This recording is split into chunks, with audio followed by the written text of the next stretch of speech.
Lo interesante es ver cómo modifica esto, este post-racionalismo que le llamas tú, la psicología, o el pensamiento psicológico, o el quehacer psicológico. ¿De qué manera se produce un cambio, una revolución tan importante como en la física? Bueno, aquí también disparó un total, ¿cómo se dice? Toda la psicología cambió de dirección. O sea, es decir, antes no tenía... Antes el problema es que había este orden único, unívoco para todos, donde ya estaba contenido el significado de todas las cosas. No había gran problema en ponerse la pregunta ¿qué es el conocimiento humano? El conocimiento humano no es nada más que una copia, una representación de ese orden. Y es tanto más verdadero, tanto más válido, cuanto más es una copia fiel, es una copia que corresponde.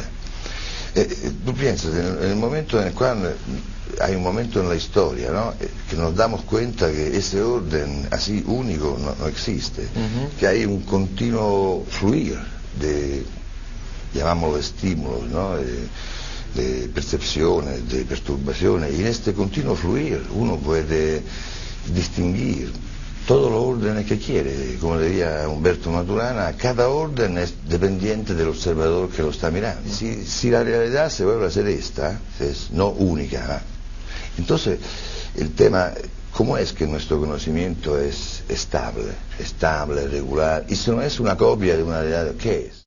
Y eso fue lo que fue el cambio de mirada, de atención de la psicología en este sentido. Porque no se podía más tomar el conocimiento por hecho. Cioè, el hecho básico del conocimiento humano es estable, regular, no hace ver el mundo con una recurrencia de ritmos que son regulares. Eso no pertenece más al mundo. Entonces tiene que ver con nosotros, tiene que ver con alguna nuestra capacidad que tenemos de construir la experiencia en la cual vivimos. Eso empezó a salirse como una especie de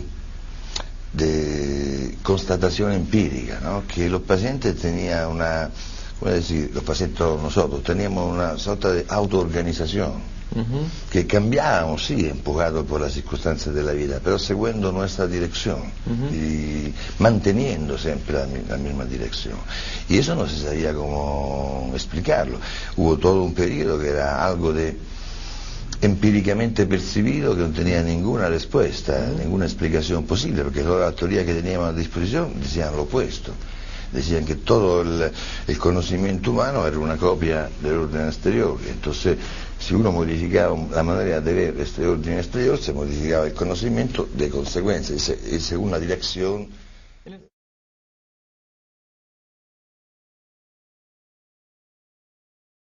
Me da la impresión de que esta teoría de terapia cognitiva post-racionalista, por llamarla así, ¿no? ¿Se podría llamar de esa manera? Sí. Apela más justamente a la dimensión de las emociones antes que el pensamiento. ¿Estoy en lo correcto? Es decir, las teorías anteriores colocarían el pensamiento antes que las emociones. Esta teoría colocaría las emociones antes que el pensamiento. ¿Es efectivo? Sí, se puede decir. No es, uno podría añadir muchas cosas, pero es como imagen general, se puede decir. Y se puede decir más, esta importancia máxima a las emociones se la otorga porque uno se parte del asunto que tenemos que estudiarnos cómo somos como animales, que no podemos eludir nuestra manera de ser animal. Entonces, el primer aspecto es ver cómo hecha la experiencia humana desde los animales que somos, primates que llegan a hablar. Y por los primates lo más importante de la vida es vivir en un mundo intersubjetivo. Por los primates la cosa más importante de la vida es el mantenimiento de las relaciones significativas que tienes con los otros en el grupo. Eso es más importante aún que la sobrevivencia física, que el comer, que el repararse del frío. En el mundo de los primates podría decir que la sobrevivencia se vuelve a ser algo de emocional.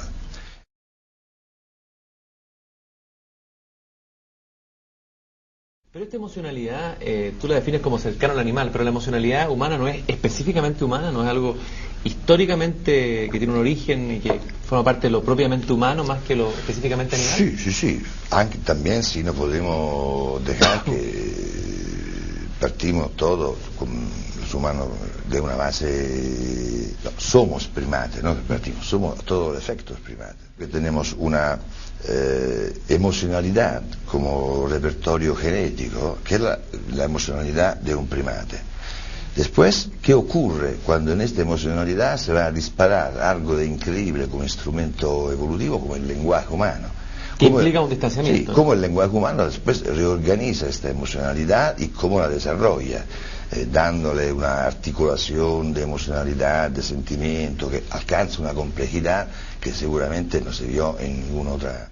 Es que con el lenguaje ocurre en los primates humanos por la primera vez lo que no ocurre en ningún otro animal, que es decir, la experiencia se vuelve a ser simultáneamente, se fluye en dos niveles. O sea, hay un primer nivel que es el nivel de inmediatez, la que tenemos con todos los animales. Cuando dice frío, calor. Sí, frío, calor, y el sentirse, la experiencia inmediata que uno tiene de sí mismo, ¿no? Es lo que se llama también el fluir de la experiencia inmediata. Es algo que es siempre un fluir continuo, sin tu intencionalidad. Tú, cada momento, ¿no?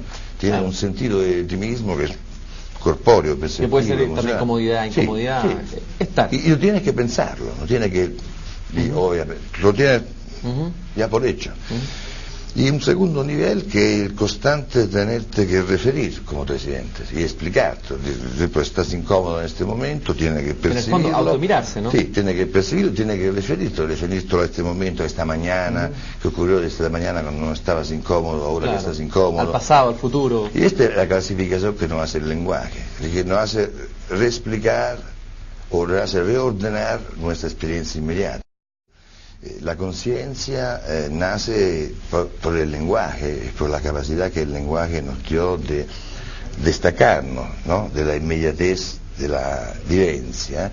La conciencia nace como experiencia de separación, como experiencia de ser solo o diferentes del otro animal. Entonces la conciencia al mismo tiempo nace como experiencia de separación y requiere más solidaridad, más un aumento de intersubjetividad, un aumento del soporte mutuo que se puede hacer con los otros. Y otro aspecto típico de la experiencia humana es la necesidad de individuación, la necesidad de tener un sentido de uno mismo, una identidad que sea percibida por mí y para los otros como algo que es único, ¿no? Que todos los otros me reconozcan como persona por la que soy, pero que soy una persona única, no comparable, no asimilable o no sumable con otra, que mí como serme como único reconoce mi ser verdaderamente persona. Es una exigencia que encontramos muy fuerte en todo el desarrollo que el lenguaje lleva a los primates humanos. La nacida de la conciencia y la nacida de la conciencia de la conciencia.